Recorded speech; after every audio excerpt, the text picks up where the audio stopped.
सोलापूर जिल्ह्यात गुरुवार मध्यरात्री ढगफुटी सदृश्य पाऊस झालाय। या पावसानं नदी ओढे नाल्यांना पूर आलाय।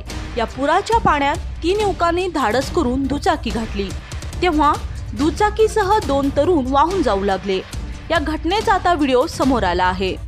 सोलापूर शहरालगत असलेल्या डोणगाव गावात ही घटना घडली आहे। डोणगावातून जाणारा नाला ओव्हरफ्लो झाला होता।